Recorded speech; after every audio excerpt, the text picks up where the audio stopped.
Hola amigos, amigas, buenas noches. ¿Cómo se encuentran? Espero que bien, donde quiera que nos vean. Como siempre, en esta videocolumna, Héctor Joseph en la oscuridad, información que ilumina. Oigan, hoy quiero tocar un tema que me parece importante por dos motivos.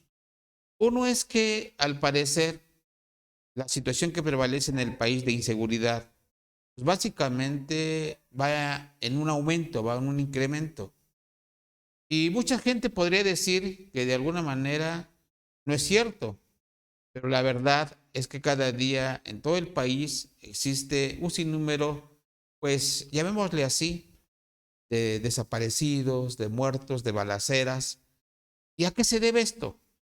Fundamentalmente consideramos que pues el trabajo que vienen realizando los cárteles en México se ha incrementado. El segundo aspecto es la postura que ha jugado Andrés Manuel López Obrador respecto precisamente a poder pues disolver esta plaga, esta cuestión que de alguna manera ha hecho que en México cada día las cosas estén más graves. Y cuando me refiero a Andrés Manuel López Obrador, mucha gente quizás puede decir que no es su responsabilidad, pero lo cierto es que él mismo lo dijo muchas veces en la mañanera y lo ha mencionado. El presidente sabe de todo. Es el primer hombre mayor informado del país. Y entonces, pues lógico que tendría que revalorar su famosa política de abrazos y no balazos, porque esto ha dado como consecuencia el incremento de esta situación. Esto es, pues si nadie me hace nada y a final de cuentas no me aplican la ley, pues entonces el crecimiento se da. Fíjense nada más, amigos. Vamos a analizar cada uno de los grupos que existen en el país, que son los más, llamémosle así, los más notorios. Independientemente de eso, creo que es necesario que ustedes conozcan esto por los motivos que al final podremos mencionar. Empezaríamos con el cártel de Sinaloa. Actualmente el liderazgo del cártel se basa en dos pilares: Ismael Zambada García El Mayo y la familia Guzmán Loera, encabezada por los Chapitos. Dispone de células en 37, dispone de 30 células en 28 entidades del país.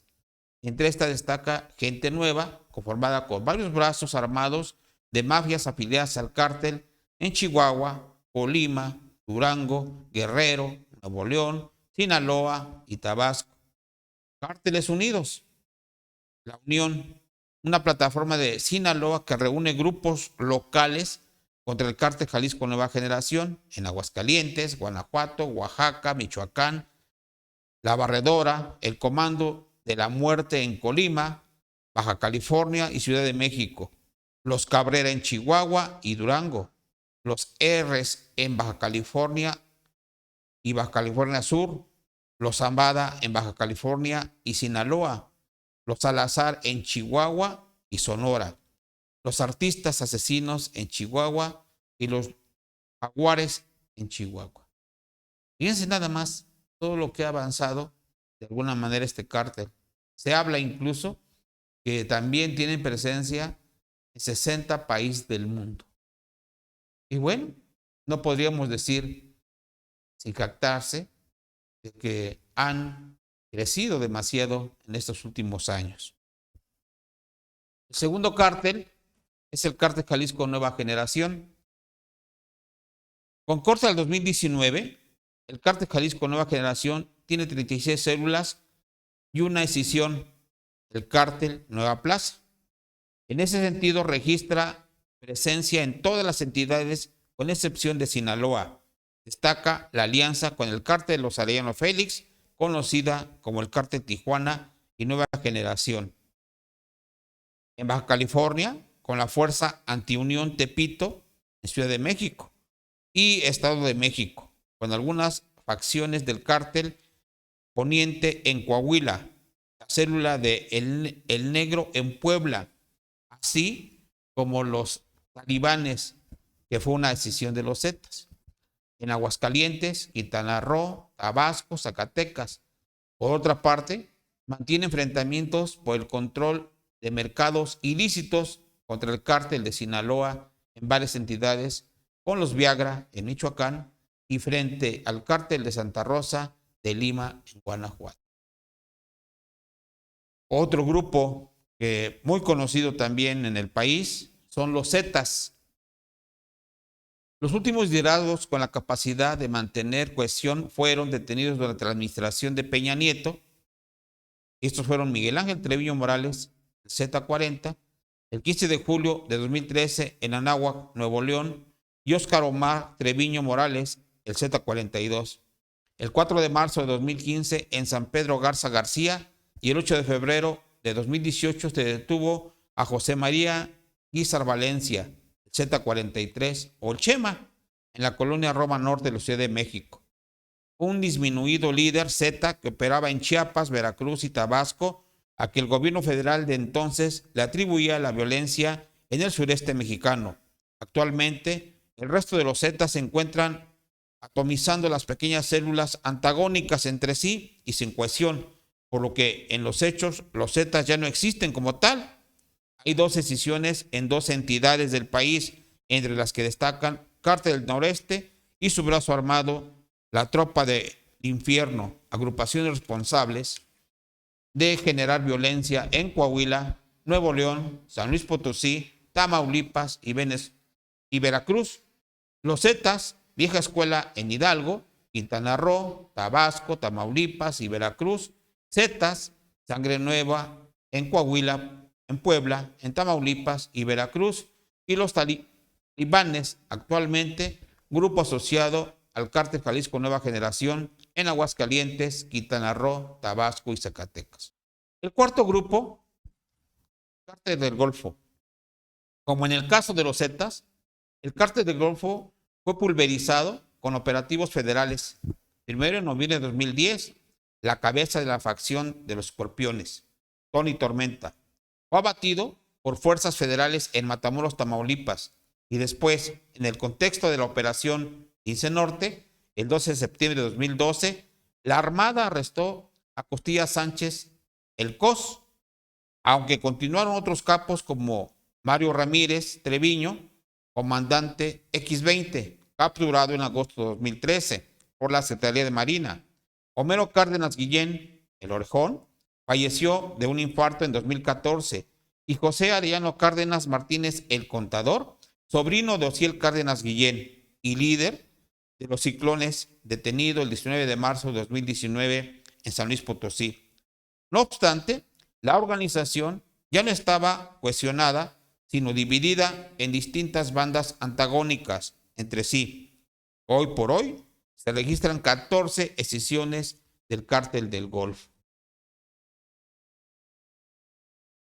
En 11 estados de México destacan las siguientes ciclones de Nuevo León, San Luis Potosí y Tamaulipas, los metros en Nuevo León y Tamaulipas, los escorpiones y rojos en Tamaulipas, fuerzas especiales Grupo Sombra en Tamaulipas, Veracruz y Oaxaca, y los pelones en Quintana Roo.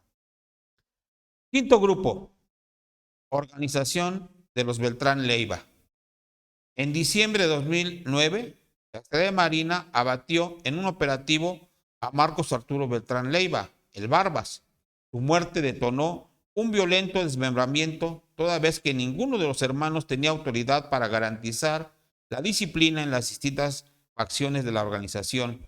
Y aunque Edgar Valdés Villarreal, la Barbie, o Héctor Beltrán Leiva, el H, lo intentaron, fueron detenidos en el 2010 y 2014. Para 2019 quedan solo 10 restos de 3 entidades federativas.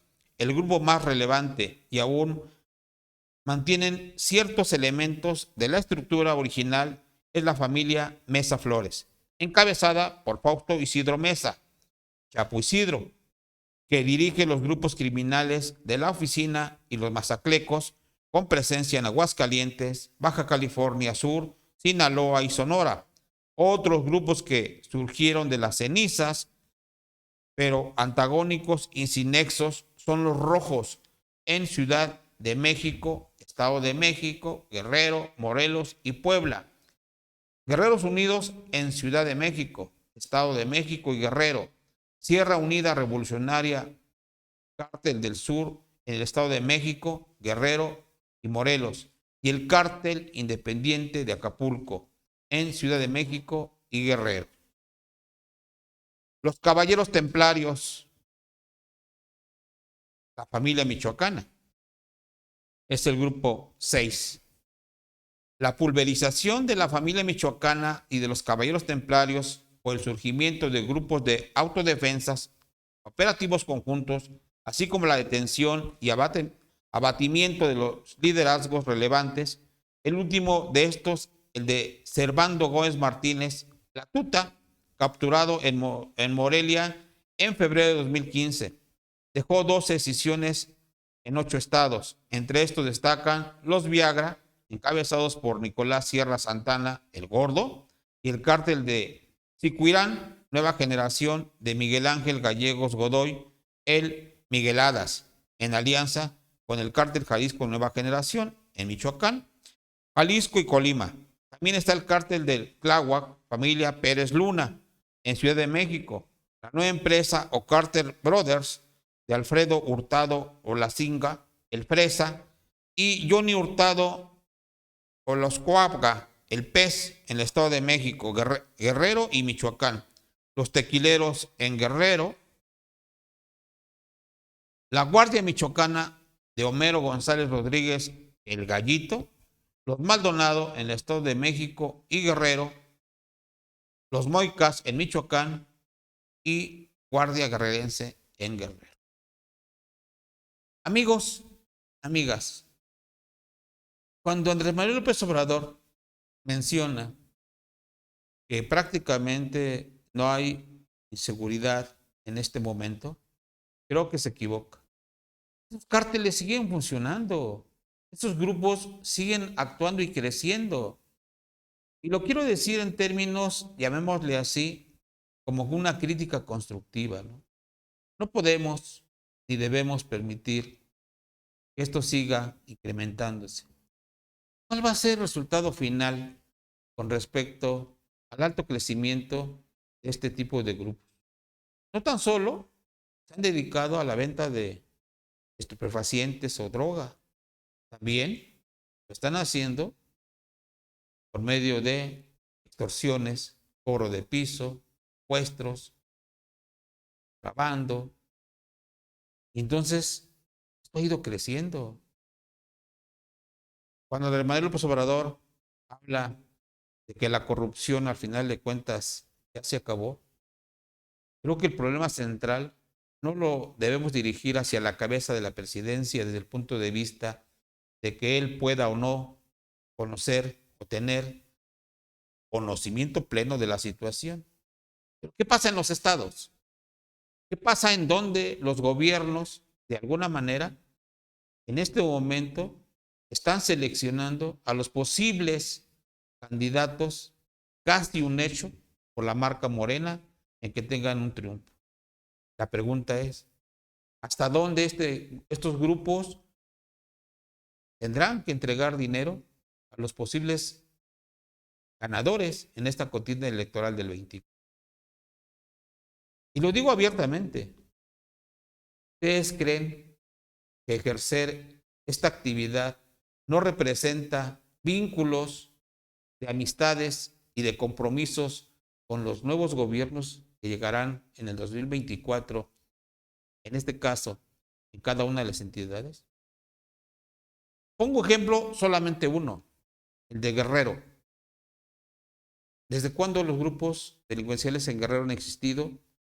Y está un gobierno emanado de un acuerdo político, porque finalmente es la hija de un personaje que en Guerrero de alguna manera quería ser gobernador. No le permitieron y pusieron a la hija. Pero el problema en este momento no ha bajado la delincuencia en Guerrero. Al contrario, insisto, se ha incrementado demasiado. Tenemos que estar conscientes de que esta situación va a depender precisamente no de armar una guerra frontal, simplemente un trabajo de inteligencia para poder actuar. No se trata de que se dé lo que una vez hizo Felipe Calderón, de que, bueno, se enfrentó los militares muy abiertamente con estos grupos y lógicamente que hubo decesos de personas que nada tenían que ver con esto. Creo que nos falta en México precisamente un organismo que haga las acciones que en otros países tienen de inteligencia más que nada para la investigación de este grupo, donde se encuentran directamente las cabezas para poder de alguna manera eliminar esto. El segundo aspecto nos debe llevar a entender que, bueno, aquí en México han crecido en cuanto a la distribución de sus productos, pero también es cierto que lo hayan hecho también en Estados Unidos. Tan es así que en este momento el problema de las anfetaminas en Estados Unidos ha ido en incremento muy elevado en los últimos años. De tal forma que ya en Estados Unidos les preocupa realmente lo que está pasando en México. No digamos también en otros países, básicamente en Europa, en donde han hecho también pues la penetración a través de la colocación de sus productos. Difícil situación para Claudia. En este momento, podríamos decir, tiene la ventaja hacia ser la próxima presidenta de la República.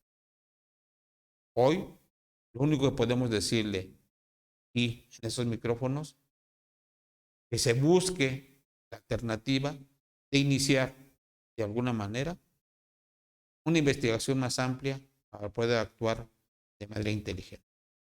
Amigos, sí que está grave esto. Los dejo, como siempre, nos vemos mañana en esta videocolumna Héctor Joseph en la oscuridad, información que ilumina.